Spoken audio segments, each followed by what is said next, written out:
How's it going, everybody? Welcome back to another Emerald City Hockey post-game live. RJ, as you said when you first hopped on here with me, that was easy. Yeah, it was. I mean, the Kraken beat up on a very bad Chicago Blackhawks team. And I mean, see Sarah in here. I just feel sorry for Chicago. That's kind of where I'm at right now. Really, they looked horrendous. The Kraken, they didn't start the game all that well. They go down 2-0. It's another multi-goal comeback win. It's their ninth of the season. And, this feels like a game to me anyway, like an earlier in the season game where they play against a bad team. I'm like, well, it's not a full 60-minute effort. It's more of a 40-minute effort, I feel like, from the Kraken. But against this team, I feel like a 10 to 15-minute effort probably would have been enough to get it done. Yeah, I mean, it probably would have. And you know what? Based on how both teams just kind of skated out the final 10 minutes there, you could argue that that's still kind of what it was. But I'll still take it for the Kraken. I'll still take the, late period adjustments in the first. I'll still take the adjustments made going into the second, them deciding to step up and be the better team and actually go out there and compete like they are the better team. Like just because, we saw it earlier in the season, but there have been patches during this season where we have not seen that. We've seen them play teams like Anaheim or San Jose poorly. So Or Chicago. I mean, Chicago, they did lose them yes. earlier this season, so you Exactly. can't fully take it for granted. Exactly. So I do want to highlight, like, the Kraken did step up and decide to actually be the better team and play like they were the better team. And so I do want to highlight that. Just like I want to highlight that tomorrow, RJ, is our first watch party at our wonderful sponsor, Queen Anne Beer Hall. Cannot wait for this one tomorrow, RJ. It's going to be so exciting, especially coming off this game, team going into Minnesota with a lot of momentum and energy. It should be a good one. Yeah, I cannot wait. I mean, coming off a big win against Chicago, I figure likely a Philip Grubauer start, which is interesting, giving him the tougher of the two games as well. And of course, the most important part, I just can't wait to see everybody at Queen Anne Beer Hall. So many of you in chat, I know, will be at the watch party, and I cannot wait. It's been too long since we did it last. Oh, definitely. No, I'm super pumped for that. Super pumped for Wing Wednesdays and get in there. Up for the intermission raffle where we're giving away a couple Kraken tickets courtesy of our friends at Queen Anne Beer Hall and some other cool prizes, including this Joey Decord bobblehead that I remembered to put right next to me so I could grab it. Very nice. Very professional. Look at you. Light kicking us off with a super chat. Okay, so funny story. The Kraken have never won their first game in Chicago each season. They lose all of them. They have never lost the return trip. That's so interesting. And through the first period, right? Because I talked about this really like the last couple of days leading up to this game in Chicago. I was saying, hey, just be prepared, everybody, because the Kraken do tend to struggle in Chicago for whatever reason. Those games are always closer than they need to be. And then through the first period, I was like, what is it about United Center? Like, what is it about this building that the Kraken just struggle in? But that is very interesting context to have on it.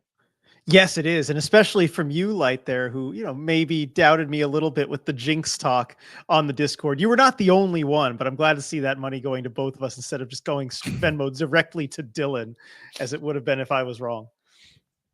Yeah, we're both happy about that. Yep. If you're on the Discord, you know what's going on there. But yeah, I mean, look, it was one where once that second period really kind of started to unravel, it was like, okay, this is like that home stretch that the Kraken had earlier this season that you kind of referenced before, where they were playing, what was it, the Islanders, Chicago, just that bunch of bad teams, and that you just kind of had to show up enough and you were going to be okay. And it really did through that sequence there in the second period where the Kraken just rattle off 4 goals. It's like, all right, that's going to be enough in this one. Yeah, I couldn't believe the passing lanes through the slot were as wide open as they were for that stretch from Chicago.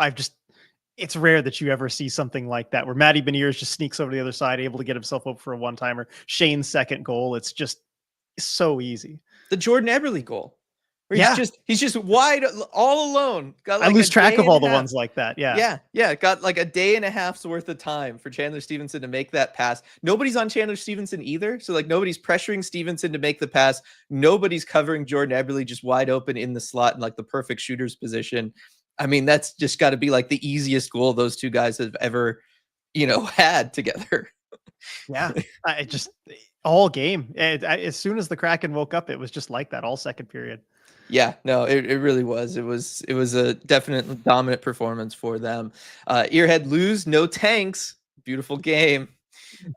Yes, definitely. If you're on the tank train, this You one, are reeling right now. yeah, this one does hurt, especially coming off of the homestand where they pick up the three, they pick up points in all three games. That being said, RJ, I've been pretty consistent with this. I'm okay with the Kraken collecting points in the standings. I'm okay with them winning games as long as the young guys can go out there and perform and are put in spots to develop. And Matty Beniers picks up a goal and an assist, I believe, and Shane Wright gets a pair of goals. Yeah, pair of goals for Shane Wright, and that's good to see from him because those are his first points since being put on the fourth line. And I think he was still on the fourth line in this game. He does get 17:42 of ice time, and I feel like Leads this the is a good forward group with that. count, which leads the forward group. Maybe a counter example of where, and this is what you've been talking about, where that ice time number doesn't always tell the full story because he really was on the fourth line tonight. But because of the blowout nature of this game, that fourth line got a ton of ice time in the third period. And I mean, you look at Shane's ice time broken down by period, 5:07 in the first, 5:37 in the second, and almost 7 minutes in the third as Dan Bilesman just kind of kept going back to him and his line, especially to close out the game. Yeah, and that makes sense, and I'm okay with that. Like that's kind of an Yeah. appropriate situation for This is the somebody kind in of this thing I've been spot. asking for because the Kraken have been in games. I mean, usually they were on the losing side of the blowout earlier this season when I was asking for it, where the results of the game isn't really in question, right? That's the time to give Shane Wright extra ice time, put him in situations because, win or loss, it doesn't really matter. Right, exactly. Just give him those minutes. Let him go out there. Let him continue to build confidence. Got to imagine 2 goals helps you do that, especially that first one, the way he fights to get to the net front, RJ, to be in a position to score that goal. I thought that one was fantastic. That was, arguably my favorite goal of the night, just because you're seeing Shane Wright, really have goal scorer's instincts on kind of when to jump into the fray, and then also him using his broad shoulders to make sure that he's the guy to get in there and actually get to be able to play the puck there in front of Spencer Knight. Yeah, I love seeing that battle from him, and it's a little different than some of the goals we've seen from him recently. He was on that hot streak because he was just doing so much with his shot, putting Mhm. himself in positions to use his shot and from distance beat the goalie. But that one kind of good old fashioned grind it out, get to the front of the net type goal. Yep. JTB Hockey with the super chat here. I'm in Minnesota this week for work. I'll be at the game tomorrow. Also loving the energy Asot is bringing. Hashtag momentum. Enjoy the game in Minnesota. I'm sure that's probably a fun place to go see a game, I would imagine. Hope the weather there is all right too for you. And then, yeah, Mikey Asot continues just to bring that energy, RJ. Like, I know we talk about him being somebody who just like wants to shoot the puck and everything, and that's just kind of what he brings. But I'm not gonna lie, like him having that energy of just let me get up the ice quickly and then throw something on the goalie. I do kind of prefer that to like the more traditional, let me just kind of lumber up the ice and maybe throw a hit on somebody, and then I'll just get back to cover something defensively. Like it just feels better. I'm with you. And I think over the course of a season, too, it adds up as far as just opportunistic pucks thrown on net that over a long stretch of time, probably some will go in. And I do like what he brings as a fourth liner. As far as next season, I don't want him taking a spot away from a younger guy. But if you are going to bring a veteran back to kind of be in that role, I like what he's done so far. Right. And it's, not only that, is he does collect 5 shots again tonight, which is just the way this man collects Leads the shots on team. goal is just absolutely crazy. But like, with this one, I talk about that Shane Wright goal that I liked so much, and him kind of battling net front and understanding where to be. That comes off of an Asot shot. Like him taking a shot and the rebound being there, it allowed Shane Wright to go in there and score, right? Because the goalie has to step up, make that save. Now all of a sudden there's space off to the side of Spencer Knight. Shane Wright's right there. He's able to collect that puck and score. That only happens because Asot decides to take that shot. Like we've been talking about this for so long with the Kraken, is like you can increase your shot volume. Yes, a goalie might save most of them, but that still leaves rebound opportunities. Go to the net front or get screens on the goalie. Maybe he can't make the save because he can't see the puck, right? Like, but shot volume has never really been this team's forte, and we've I been think kind that's of fair. calling for more things like this to happen. And I think that first Shane Wright goal, being produced off of Asot doing what he does, I think is a good example of how that could be beneficial. Yeah, and collecting his own rebound there too. You got to have the quick reflexes to do it, and just know you're shooting from the very beginning. Definitely, definitely. Michael with the next super chat. Looks like Chicago has been on Team Tank for many seasons in a row that they have. True rebuild there. Also, so sad I won't be at the watch party. That is a bummer, Michael. That is unfortunate. Maybe you can make the next one at Moss Bay Hall on April 2nd. Yep, we got that one coming up as well. Yeah, so if you can't make this one, it's another chance, especially for those of you who live on the east side, probably easier to get to. Yes, definitely. That'll be in Kirkland. Yes. Chicago, though, yeah, I mean, this has just been what Chicago's doing. They're going through that full rebuild. Kind of got Connor Bedard on the early end of that rebuild, so it's been maybe a little bit more bumpy for them, actually, even though they have like the player to build around. But yeah, it's certainly tough when you do the full sellout and you just bottom out for years on end. Yeah, they really had to tear it down to the studs completely just to have a chance at getting somebody like Connor Bedard, and so this is the pain that you go through when that is the case. And I do worry about the morale for them, because it seems like the vibes are bad and the guys are really getting down on things. And when you watch games like that, you can see why. Right. And again, you contrast that with a team like San Jose that still, kind of doing the same thing. They have their young players, Macklin Celebrini, Will Smith, but they were like, hey, let's actually put some people around them, some veterans around them, insulate them a little bit, and maybe keep the vibes better. Chicago did not really do that with Connor Bedard, and yeah, he looks miserable in a way that Macklin Celebrini doesn't, despite both these teams being trash. Exactly. San Jose is actually 4 points worse in the standings, and yet it just feels like they have a chance more nights just because they've got some scoring power. They have a few veterans there. They usually find a way to blow the game, but with Chicago, it just feels so helpless. It feels like so many games where they just never even have a chance. Yeah, exactly. Kraken fan with the super chat. Appreciate all these super chats, everybody. Yeah. Kind of felt like in the third that the Kraken had the chances to try new moves on an opponent. They were skating and passing in a way they don't normally get to. I totally understand where Kraken fans come in here, RJ. It did look like there was a period in the middle of the third there where they were just like, hey, let's try some video game style stuff here, because these passing lanes are wide open. Guys are just wide open. Chicago's just really not in it. Let's see what we can do from a skill perspective. Yeah, I agree with that completely. You see it on the second Shane Wright goal where the guys are just slinging the puck around in the offensive zone from side to side. Against most teams, one of those passes is going to get intercepted and you're going the other way and you got to defend a 2-on-1. But the Kraken knew they were so safe in trying to do that stuff.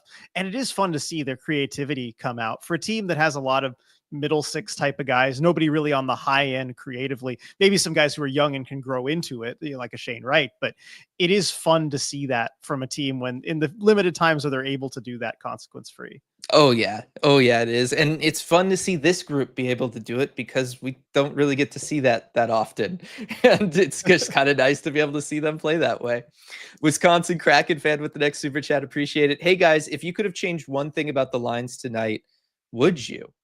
Now, this is an interesting one because I think that, everybody more or less played really solid in this one. I like the fact that Shane Wright was able to get that ice time like we talked about earlier, RJ. I guess if there was one thing that I would change, I don't know. I would have maybe, moved Shane Wright. He did play centering McCann and Berkey for a little while again. I would have maybe done that a little bit longer because Yanni Newman just unfortunately really kind of disappeared in this one.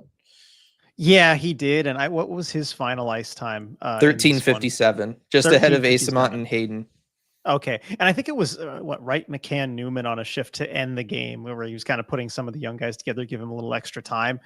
I would have, let me think, because I mean, really, one of my goals there, and Shane Wright, you get a couple goals. You can't really improve too much on that. But I think really the goal, get a guy like Jared McCann going, and I would have maybe tried to put him with a Jordan Eberle and even a Shane Wright with those two guys or somebody else, right? Which is what we've talked about a little bit on the podcast. It's tough because with the benefit of hindsight, Jared McCann does get a goal that should do a whole lot for his confidence, and maybe you don't want to mess with it because that might lead to something else happening. But I just think a lot of the things that you wanted to see happen and the guys that needed to kind of get going and get some points, they did. So maybe with hindsight, I wouldn't change too much. Yeah, no, I totally know where you're coming from. That's why, like, it is tough coming at it from Because in after the general, fact. yes, I would like to see some changes to this lineup. I don't Yes. like the way the forward lines are configured, but in this particular game, it happened to work out about as well as it possibly could. Right. I don't know that this game, ends up 8-2 or 8-1 if those lines are different that way. You know what I mean? Like it just kind of is what it is.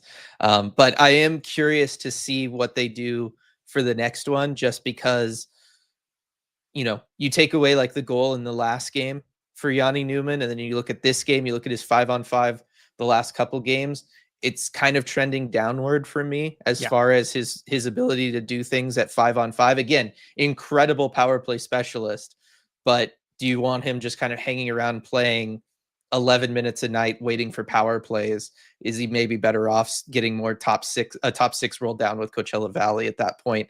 I don't know. Obviously, we talked about wanting him to stay up with the NHL club and him being able to kind of low stakes learn a lot of lessons up here down the stretch. But I do wonder if we maybe then see them not try to feature him as high in the lineup if that's kind of just all he's doing.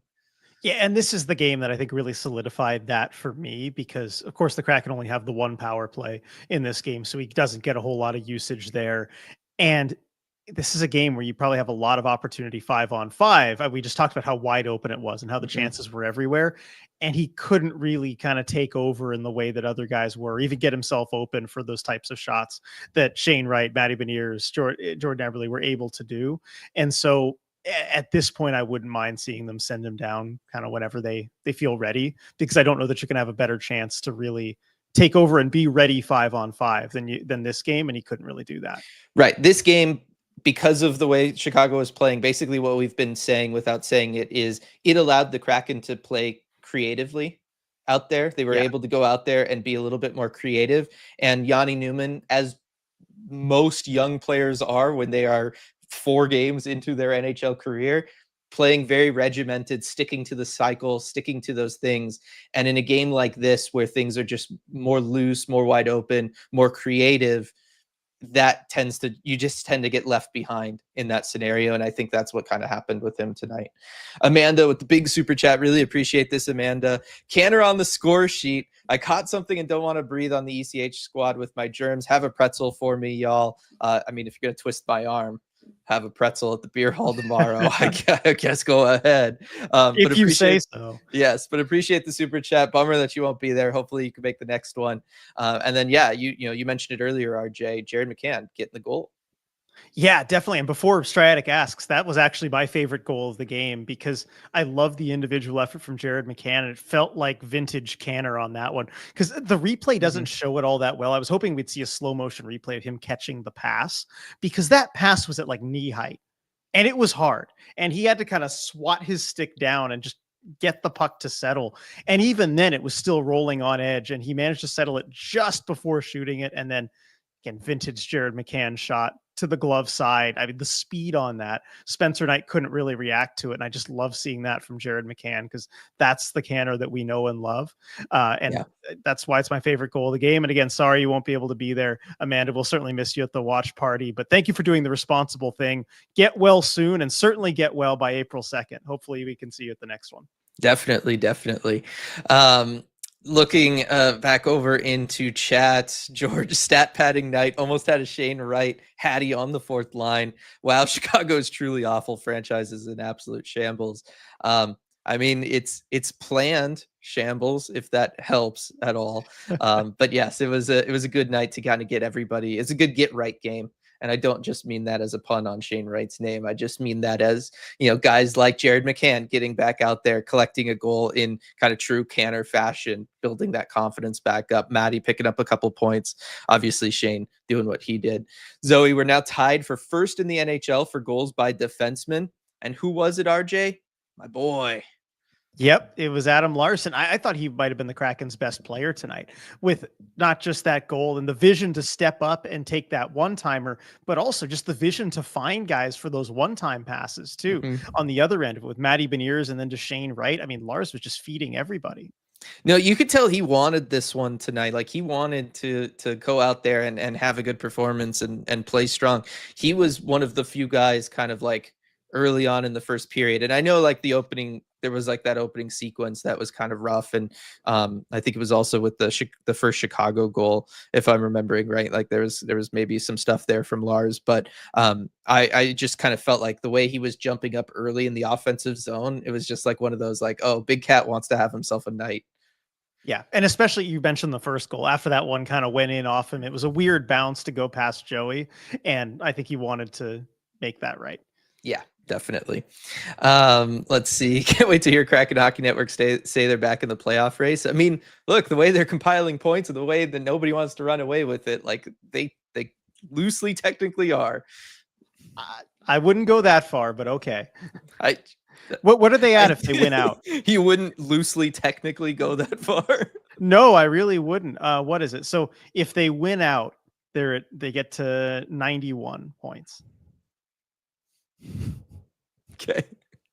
Just saying. I know. Oh, hey, look, the Kraken played how they should against a team like that for once. That is very true, Ethan. It's easy to dismiss it as taking care of business against a bad team, but the Kraken done a whole lot of not taking care of business against a bad team. Right. No, like I think it is worth talking about. That's why I kind of opened with it, because we just have not seen it that much this year. Stratic, Chicago are cowards for not pulling the goalie for Shane Hattie and not fighting Lars for the Gordy.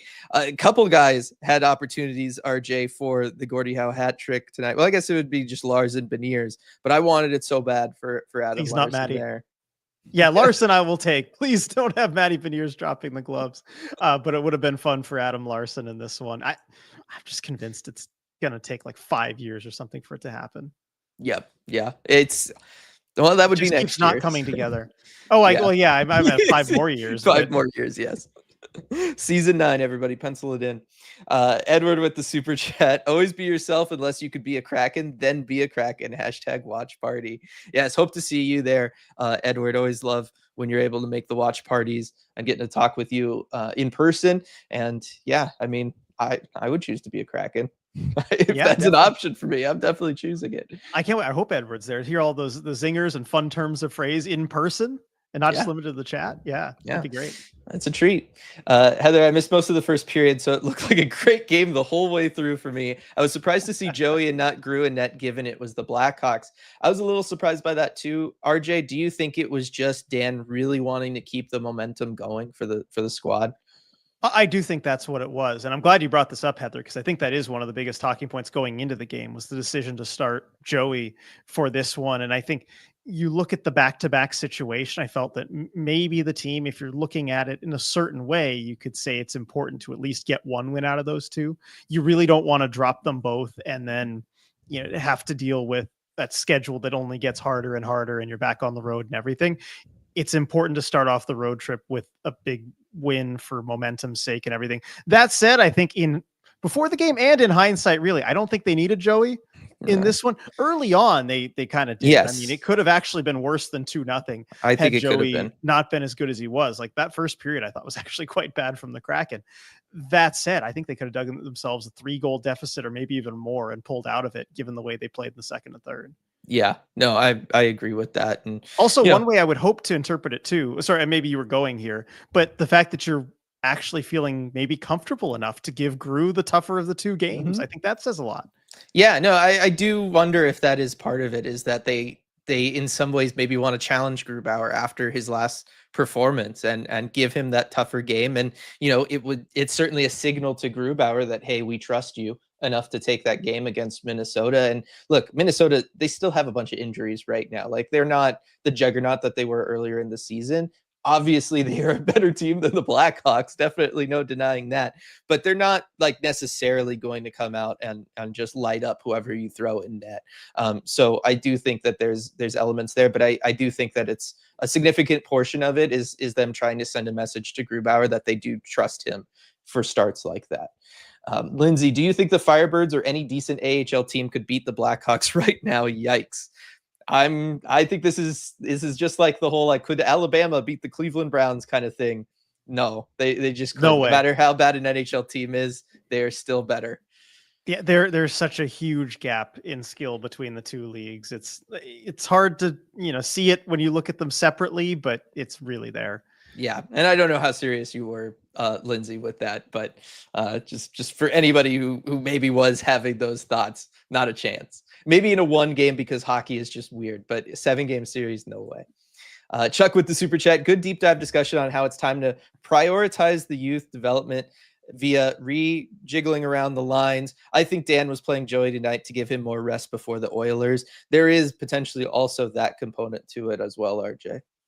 Yeah, that's true. It does give him 1 extra day of rest before a game against Edmonton, where I have to imagine they go with Joey. It's just tough to expose Gru to what that's going to be. So that would also make sense. Yes, and appreciate the kind words about the podcast there, Chuck, and the super chat. See, everybody was super hoping for the Shane Wright hat trick. RJ, everybody's in here talking about Shane Wright. Now, there was a play in the first period from Shane Wright that was a negative play that I think is a good kind of teaching moment and thing to shout out. But it is, again, I would be singling out Shane Wright for doing something not well. If people do not want to hear that right now, let me know. If you want to hear it right now, let me know, and I'll kind of wait for people to put in there. Yeah. But I do keep an eye on the bottom of chat too. I do think that Shane Wright, in some ways, is like the person most responsible for the second Chicago goal, and I would, the educator in me wants to talk about it. Let's put it that way. Okay. And I'm interested to hear your case on this too, because I know that you texted me around, you posted on the Discord, and also you texted me around the time of it too. And so I went back to look at and clip the video, and so I'm interested to hear what you have to say. And we're 3-0 votes as far in favor of hearing it. Okay. Let's talk about it. 4-0. Okay. All right. So then I will talk about it. Let me tee you up with a question so I can assemble my materials for the whiteboard. Go ahead. And then I will do that. Let's see. I mean, it's just a ton of people talking about things. We'll stick with Shane Wright stuff from Viren. 1742 for Shane, highest among forwards, new career high, and no one had to get injured. So I didn't realize that it was a new career high for him. Yes, as soon as I saw that number, I knew it was a new career high for him, because I've been kind of keeping track of his previous. You're so great. High. No, not because I'm so great. Because I really want to see him get more opportunity. But I am happy to see that, and this is kind of the basic level of what I've been asking for when there's a blowout, when there's a game that it's already been decided. Give Shane Wright some of that extra ice time and opportunities. And I know that ice time number doesn't tell the whole story always, but when it comes to just shifts in the third period of a game like this, I think you can look at the ice time report based on periods, and it's clear that Coach Bilesma gave him more ice time at the end of the game in the third period. And that was, I think, every rep counts. It really does. Every rep matters. And let's see, he scored his first goal kind of late in the second, but really it was around the time that they started boosting him and giving that line more shifts. It also helps you get into a rhythm a little bit too. Yes, no, I definitely think that it will. And I think that this play is like kind of a good, teaching moment for Shane as well. I'm like pulling up the replay. I already know it's not going to matter because it went off of the face-off is when Chicago scored on that second goal. So you're probably wondering how I'm going to say that this is Shane's fault. But I think the sequence that plays out before the hand pass from Hayden that leaves the zone that triggers the faceoff in the offensive zone, during that sequence, Shane Wright had an opportunity to go help out Josh Mahura along the boards, battling against whichever Blackhawk player had the puck along the boards. And Shane Wright didn't kind of really do what he's supposed to do in that situation, which is really go in there and try to dig the puck out and then move the puck up the ice. And because he didn't, Chicago retains possession. They make the pass over. John Hayden does the hand pass out of the zone, and then that triggers the face-off in the defensive zone, and obviously Chicago's able to get a goal off of it. But the situation kind of looked like this. The lemon lime Gatorade colored magnets are the Kraken, but basically Josh Mahura had the Chicago player pinned along the board. And this was a really good example of the 2-3 zone system in the defensive zone that the Kraken play, because Mahura actually stuck with his guy all the way around the boards until they got there. But Mahura has him sandwiched up against the boards, pinned up against the boards. The Chicago player has the puck. He's not getting rid of the puck. Mahura is really just focused on pinning him against the boards. He's not really trying to dig out the puck at all. He's just got him pinned there. And Shane Wright, as F1, as the center, his responsibility is to go in and get that puck. And instead, he just kind of floated around, waiting to see what would happen. And at the time, like I was like screaming at my TV, like just go in there and get the puck, because if he does, there was no other Blackhawk player around. Ultimately, the Blackhawk player ends up sending it down to a player down in the corner, but this player had to cycle all the way around from being net front there all the way around to become an option. That's how much time Shane Wright had, where he was just watching Mahura pinning that guy up against the board and not really helping him out and not going for the puck. And I was just like, that's one where if you are the F1 in that scenario, which Shane Wright was as center, you have to go in there and you have to get that puck and you got to help out your defenseman. Like, your defenseman is doing his job. He stuck to his man. Everybody else is doing a good job in coverage. There's nowhere for that Blackhawks player to send that puck. Your defenseman's got him pinned up against the boards. That's your opportunity to go in, use your stick, get the puck, move it up ice. He had, I believe it was Asot right there too. So like all he had right up at the blue line, like all Shane has to do is go in there, get that puck. He can send it up to Asot, Kraken are off and running. And he just didn't. And he just kind of sat there and watched. And I was just like, okay, that's a young player teaching moment. I'm sure that's one that the coaching staff's going to have marked and send to him before the next game. But it was one where I was just like, oh, Shane, like that whole sequence could have been averted if Shane just is a little bit more aggressive there. Yeah, I like that little look into the kind of thing that maybe you look into in a film meeting, right? That you just go over as a little nudge with a player, and you find the clip and you just show them that and be like, hey, next time do this. And it's not a massive mistake. It's not anything, that's huge that's being pointed out like on a broadcast or whatnot. But those are the little things and learning moments that you have as a young player. And by the way, Dylan, I love all the chats about how popular the whiteboard is. Everybody loves the whiteboard coming out. I was going to say, hopefully like that was good enough. It felt like it's just, I don't know. I wish I had the clip. I wish I could play the clip. It's so much easier with the video clip. I know than the whiteboard for sure. But anyway, for any of you that are, wondering or want to go just look at the VOD here, pause it. You can go back and look at the video clip too. Like if you have it on Prime Video or the broadcast, you can go back. Yeah. It's right before that face off that leads to the Chicago goal. Yeah. So you'll be able to find it fairly easily, I think. Right. And I think if you just watch Shane during that sequence, you'll see exactly what I'm talking about. Like it's obvious. It's fairly obvious once you're looking for it. Let's see. Then I just want to say from Terrible Lotus. So, Terrible Lotus says, "Oh, and this is what you've been talking about, where the forwards haven't been helping the D as they should." Yes, exactly. Like that's exactly what it is. They've got to go down low. They have to, like, this is their job, particularly the centers. It doesn't always have to be the center, but predominantly it is the centers. Defenseman's job is to go and engage the puck carrier, and then that F1, usually the center, their job is to go in and collect the puck and start moving it up the ice. And that's been lacking a lot this season. And that's why, so many people have said things in chats or in the Discord or to us personally, right? They'll point to certain sequences and they'll be like, well, why is the defenseman so far away? Like, why are both defensemen not net front? It's because one defenseman is supposed to be often engaged. And Mahura was halfway up the boards. Like, Mahura is a long way from the net front, but he's doing exactly what he should be doing. It was just that nobody else on the Kraken went in and provided that second layer of support to go in and actually get the puck and try to get the clear out of the zone. And Chicago was going to let him because, like I said, Chicago was not interested in helping their guy out at all. Like nobody came to his defense. It was a very long in NHL terms, in the sense that it probably was like 2 whole seconds, but still that's like an eternity in a board battle sequence.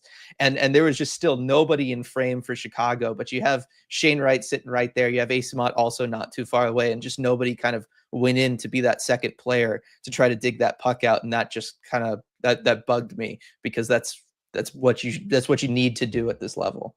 Yeah. And then Kraken Queen saying you should bring the whiteboard to watch parties. I don't want to put you on the spot there, but man, I could. A whiteboard demonstration in front of everybody. You see something happen, like, okay, guys, hang on. Here we go. Yeah. No, I could do that. I'll just take a backpack. That should work. I'll try to remember anyway. Yeah. Let's see. Lindsay, back-to-back game. Use your fourth line to save the legs of the rest of the guys. I do think that also contributed to why we saw the ice time bump for Shane Wright there late and some other guys further down the lineup. Yeah, definitely. And especially with, back-to-back, you want to keep everybody fresh. Yes, yes. Chicago is so team tank. They're working up to a full battalion from Edward. It's good stuff. And then there's a ton of stuff about bananas on pizza in here. And I know there was a lot of pizza talk in Discord, but this is truly off the rails. And this is crazy. So I guess you'd be anti-bananas on pizza I'm then, not Will? even anti-bananas on pizza because I really do like bananas, and that honestly sounds better to me than pineapple. Like, if you want my opinion, like I'm saying it's crazy not because the idea is crazy, but because the pizza talk has just consumed so much of my life during this game, RJ, already. Fair enough. I did miss a lot of that on the Discord. I was going back through it, just trying to make sense of everything. So I'll steer clear of this one. Yes. Bottom line is, I love carbs. I want deep dish pizza. I want Detroit style pizza. Give me buttery bread on my pizza. That's what I want. Just to make my stance on everything very clear. That's where I'm coming from. Dylan is pro carb. Yes, and a lot of sauce. Love sauce too. Terrible Lotus, wasn't it one of those recent Ron Francis interviews? He said something like they've had their eye on Asot since January. Did you hear that? Oh man, I think so. I think he said something to that effect, that he said he was just somebody that their scouts have been looking at for a little while before the trade was made. Yeah. I don't remember his exact words there, but I seem to remember something like that. I mean, how much of that is like they were specifically really targeting him versus you kind of have your scouts keep an eye on like everybody? Well, that's how it usually works, is you have pro scouts that go out to other teams' games. We see them at Kraken games all the time, guys that are there all the time. Mm-hmm. And so, you watch players, you take a look, you see what kind, not even how well they're playing, but just what type of game they play, right? And is this the kind of guy that would fit with what we're trying to do in our lineup? And I feel like Asot plays a very distinctive type of game that if you watch him a lot, you can kind of figure out exactly how he plays. And so that might be something that a Kraken pro scout saw a fair number of times and was like, okay, yeah. And then Francis, reports back to Francis, and Francis thinks, okay, guy who just shoots a ton, brings that element to the fourth line. Yeah, that's someone we could bring in. Full, straight line skater, like the Kraken kind of wanted the team to be like this year too. Yeah. And so that's kind of how that would work. Yes. But yeah, I think there is some elements of, I'm sure Ron kind of had a list of those like bottom four guys that would be like trade returns depending on different teams that he would do business with. So like, I don't think he like specifically went out to do business with Tampa so that he could get Mikey Asot, right? Like he was very much a throw-in kind of aspect, make money work part of that trade.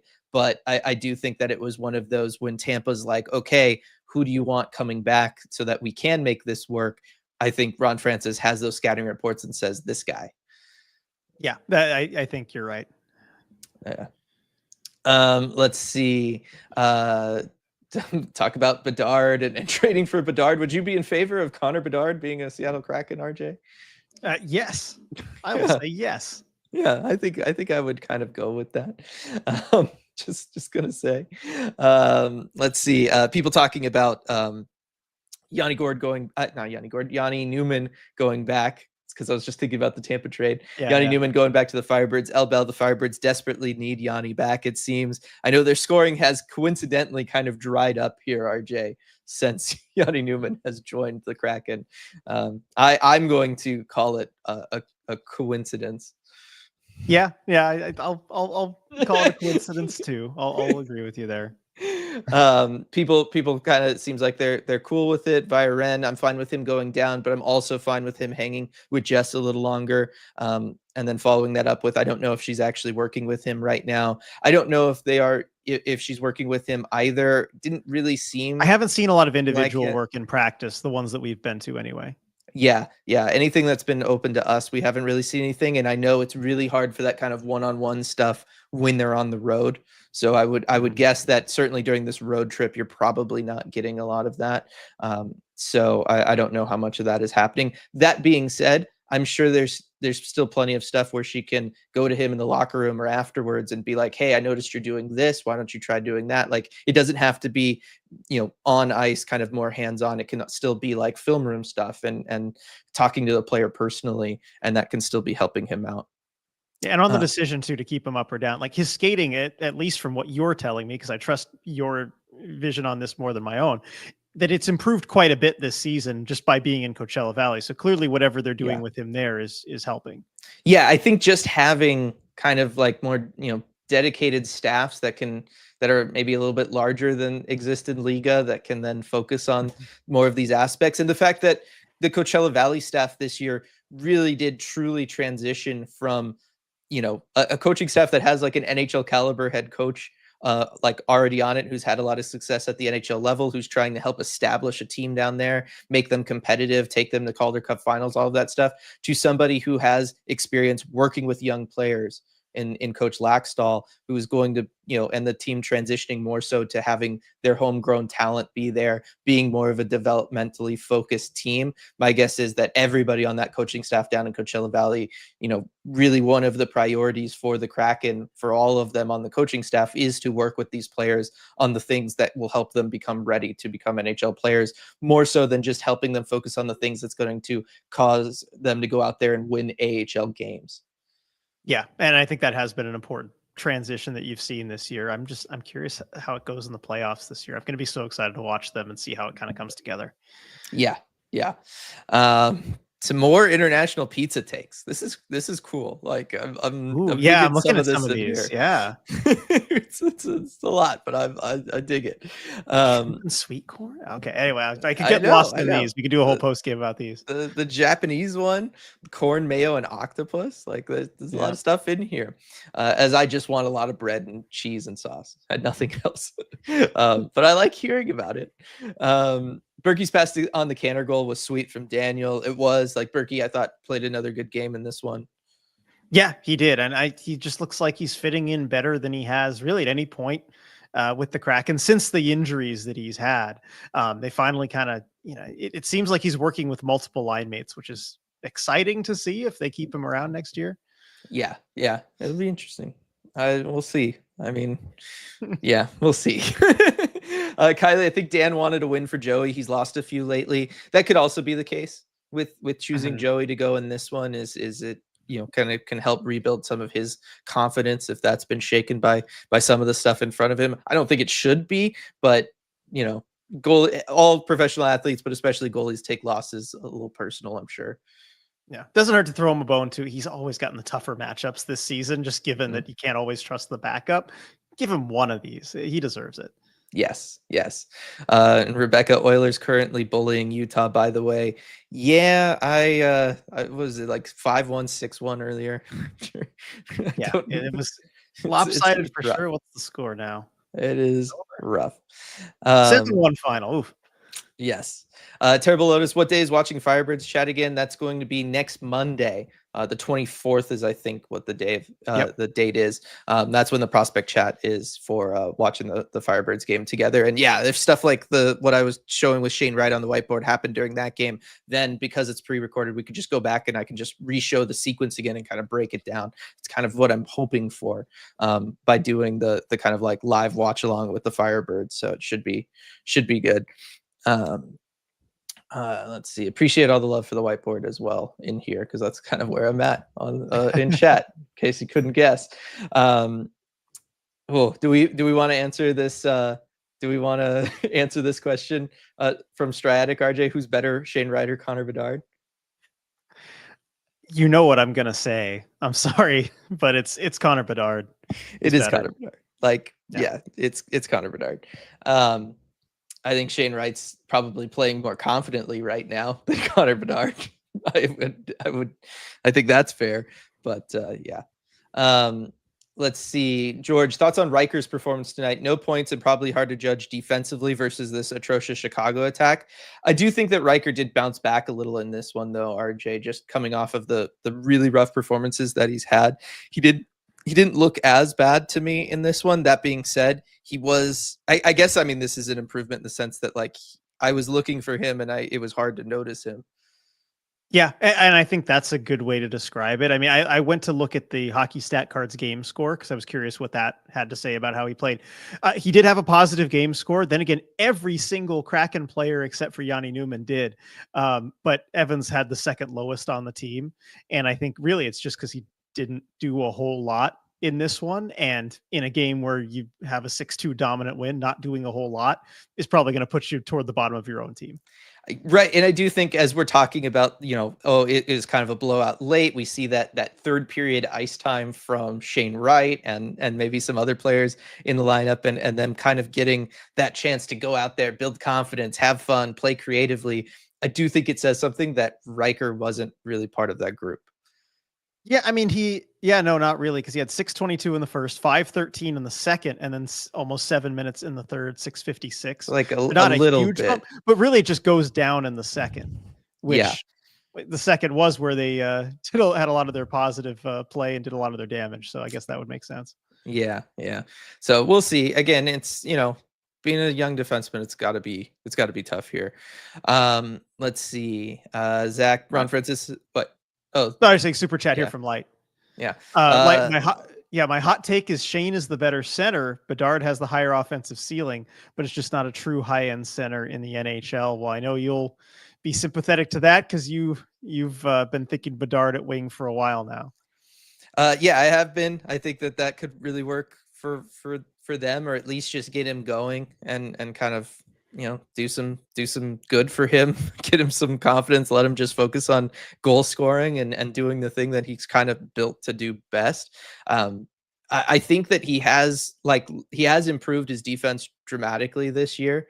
You could look at that sequence where he defends against Jaden Schwartz in the first, and it's not great, but he was not doing stuff like that last year at all. He did, it wasn't pretty, but he did keep Jaden Schwartz to the outside. Jaden Schwartz was not able to kind of really drive the net there. But I do think that, he has made some strides down the middle and being more of a two-way player, but just like let him go right now. Like why put that pressure on him? Why force him to learn defense right now? You're not winning games. You're not going to win games if he turns into a great shutdown guy.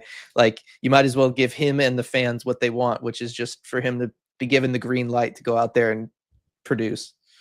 Yeah, and Light pointing out the face-off numbers as well. Yeah, those are really bad, but they're bad for any young player. I mean, Bedard's are exceptionally bad, but that's still fine. Yeah. It is some 40%. But Bedard's still the better player. And also, I mean, you look at him versus Shane. Shane is one of the more sheltered young forwards in the league, and Bedard, I mean, we talk about, the position to succeed that the Kraken are trying to put Shane in with these good matchups. Bedard's just getting the brunt of every team's top line, like every single night. It is rough. Right. And he doesn't, even have anybody on his wing, right? Like there's no Jared McCann for him to be playing with, really. I mean, there's Donato, I guess. Yeah. I mean, Frank Nazar recently has just been the one guy who's kind of helped him out. And I really liked what I saw from Nazar actually in this one, mostly early in the game. But like those two are going to be really good together. Just going to take some time. Yeah, for sure. Let's see here. Zach, Ron Francis has moved on from thinking middle sixers could be top six guys and now seeks the middle sixers hiding on the fourth line. I do, there's elements of that. I think that Ron has always kind of identified depth guys pretty strongly. I think that's partly why the Kraken, had the year 2 fourth line that they've had and had a lot of the success that they've had. And even a lot of the prospects that they had are maybe not projected to be like true top 6 players or top line players, but they're going to be players like a Yanni Newman where they have a specialty like he does on the power play, and then they can just kind of float around on the middle 6 and provide some offense here or there and while they're doing their thing, but then they can do that one thing that they're really good at to an exceptional level. Yeah, no, I think that's well said. He has been good at identifying kind of those middle 6, but really bottom 6 guys that you can just pluck off of nowhere that other teams don't want for some reason, and then give them a chance and they do well. Yes. Let's see. Christian, do we need a Flow Hockey subscription to follow along on the prospect chat? No, I'm just going to record a game. I've actually already recorded a couple. I'm just kind of trying to find the best one. I'm going to record a game and then I'm going to cut out the intermission stuff, cut out commercials, just really streamline that game to be just the hockey. And then I'm just going to stream it as part of the prospect chat. So you just have to tune in. So should be easy for everybody there. For them, not for you. Well, yeah, it's not that much work for me either.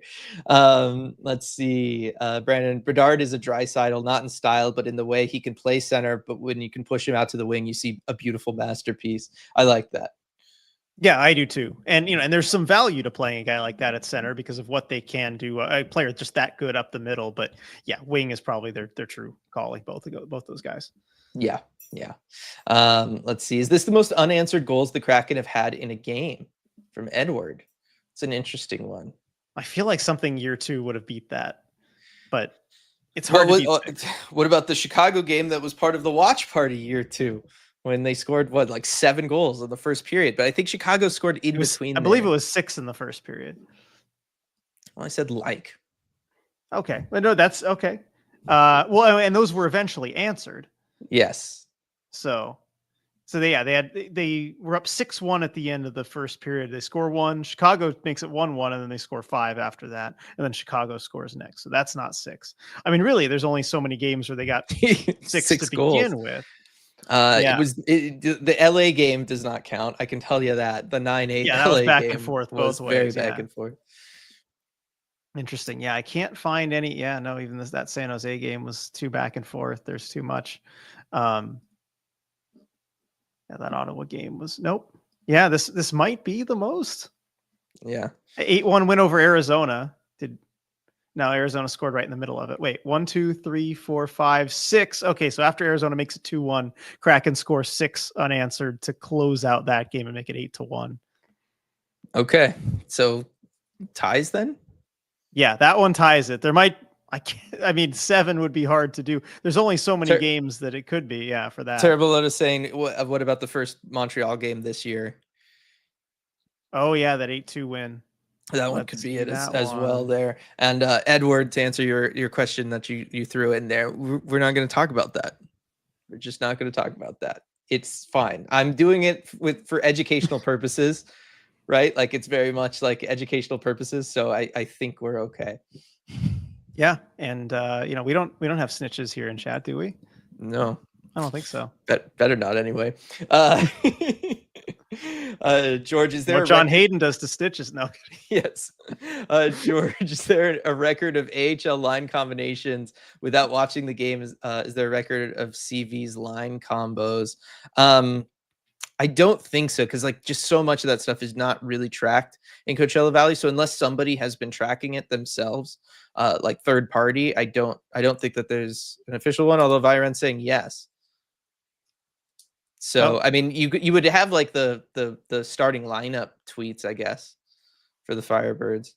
I was just thinking because like ice time's not even tracked, so I can't imagine that there would be like a money puck style line tracker for the AHL. Tell us where it is, Viren. But Viren would definitely know. Yeah, if anyone would know. Google Sheets link on Discord. Cool. Appreciate that. Awesome.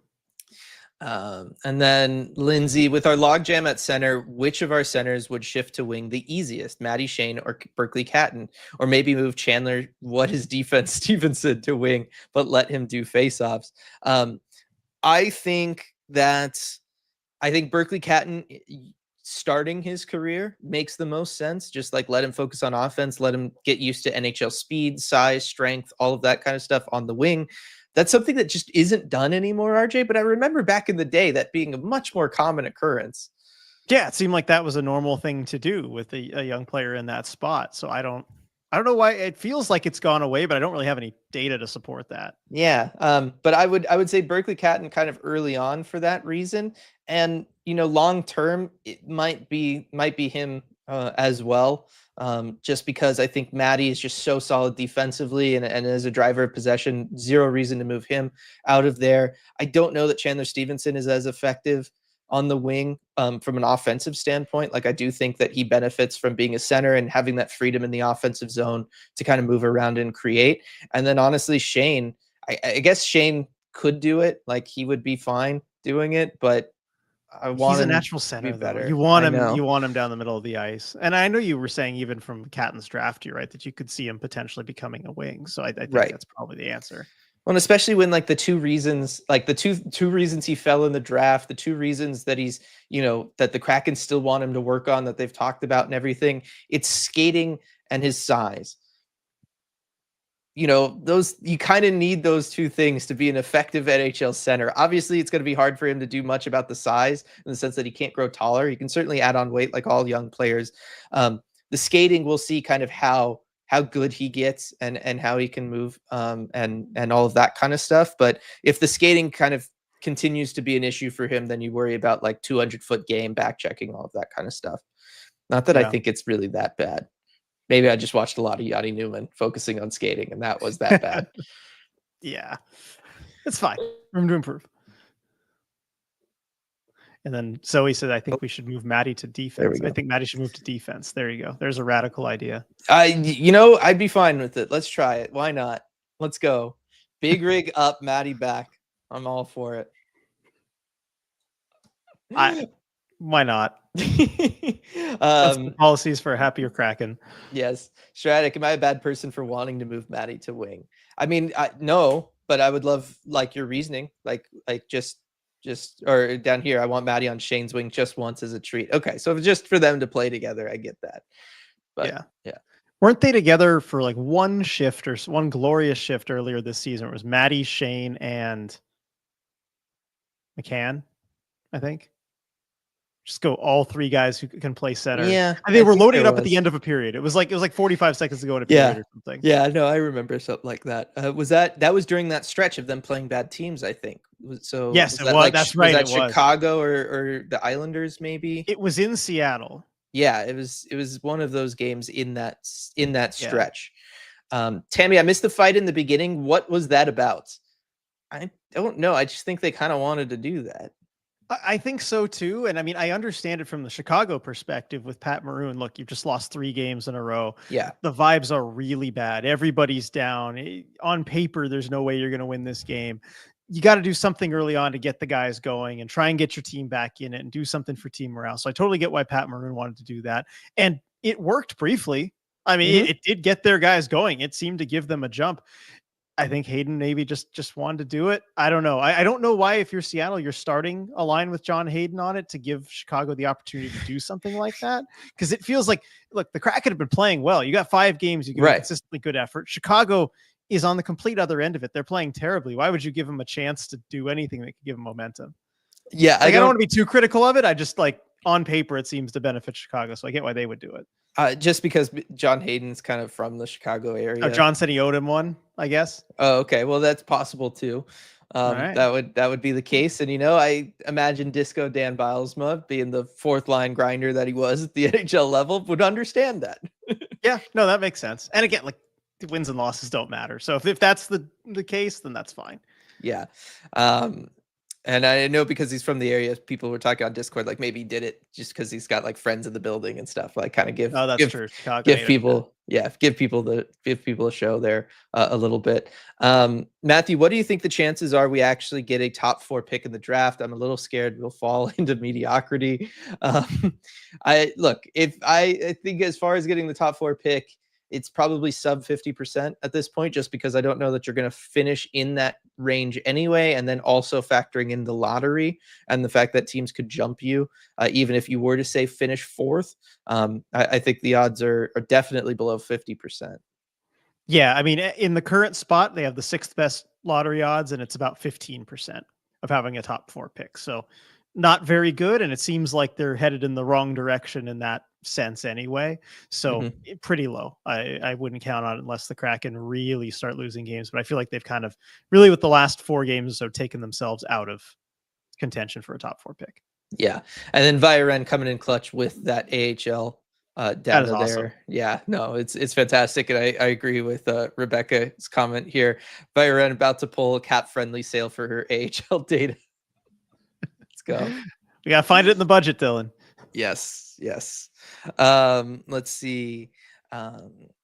Kylie, hopefully Ron uses our high pick returns from the trades to get a decent young guy in the offseason. I mean, that is certainly something that the Kraken could do here, right? Like they're still going to get a good player if they pick 5, 6, 7 in the draft. I mean, just look at last year, they got Berkeley Catton at 8. It's just that I don't know that you're getting like kind of a more franchise changing level player in that spot. And you're definitely not getting somebody who could potentially come in and join the squad in the next year or 2. You're probably looking at a little bit further out. Certainly not next season, the way I think the guys in the top 4 should most likely be NHL players next season. So that's just kind of part of it. But yes, the Kraken have a lot of ammunition. They want to go out there and they want to get a player. Hopefully that player that they go get is on the younger side. That would be preferable. Yeah, I'd say so. I mean, just it fits with the core of players, and Beniers, Wright, even maybe Kako that you have coming up. Those players, if they're very good, usually are not available. It's going to take a lot to pry them away from a team, but that's where Francis can test his skill and see if he can do something he hasn't done before.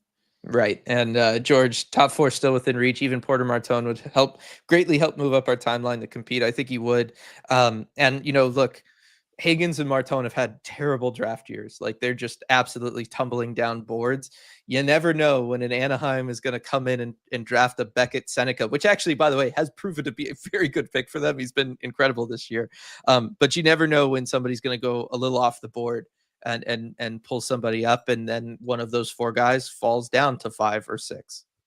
Yeah, it's always possible for one of those, and especially like a Porter Martone with how much he's been falling and how much I could see the Kraken maybe wanting someone who's basically 19 and could step in right away and be that kind of big power forward style guy. I know you would not like that in the top 2 if they were to win the lottery and take him there. Yes, but if it's if he falls to 5 or 6 or something, I think you'd like that pick. Yeah, no, definitely. That would be fantastic value there for sure. Lindsay, let's say we're picking that 5 to 8 overall range. Do you trade away that pick to a team with a young prospect you want if we can't get a top 4 true difference maker?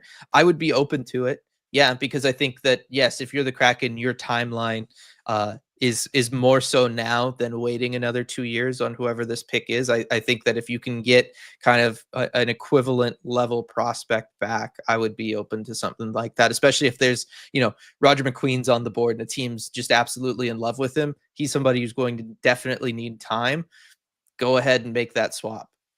Yeah, I'd be open to it as well. And teams usually aren't. Those picks in that kind of middle range past the top guys rarely ever move. And so you just don't usually see that kind of a trade because there isn't the demand for it. But hey, if a team's knocking down your door trying to get a pick in that range, certainly listen. Here's the other thing too. You could trade down and accumulate more future assets and then really go like crazy with a ton of first round picks later.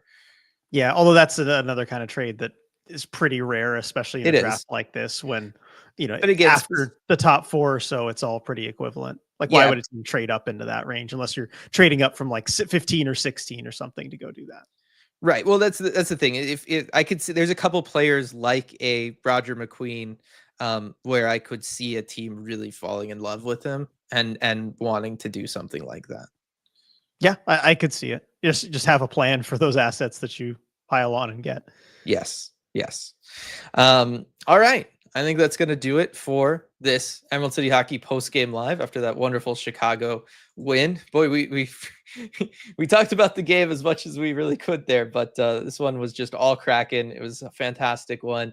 Want to remind everybody that tomorrow is the watch party at Queen Anne Beer Hall, our wonderful sponsor. Cannot wait to meet those of you that can make it there. It should be a fantastic time. Can't wait for the raffle. Can't wait for the wings, the pretzels, just all of it. Yeah, I'm so looking forward to this. It's been a long time coming. Just cannot wait to see you at the watch party at Queen Anne Beer Hall and hopefully see another Kraken win. I mean, heck, I'd take one as dominant as the one today. It'll be a bit more of a challenge, but you know what? If they can keep it rolling, we tend to pick pretty good games for watch parties, I will say. Historically, we pick pretty good games, so I think we're in for some fun stuff. The Kraken do look out for us in that regard. They are real ones for that, thankfully. All right, everybody. Appreciate you all for tuning in. Appreciate all the super chats as well tonight, and we will see you all in person tomorrow.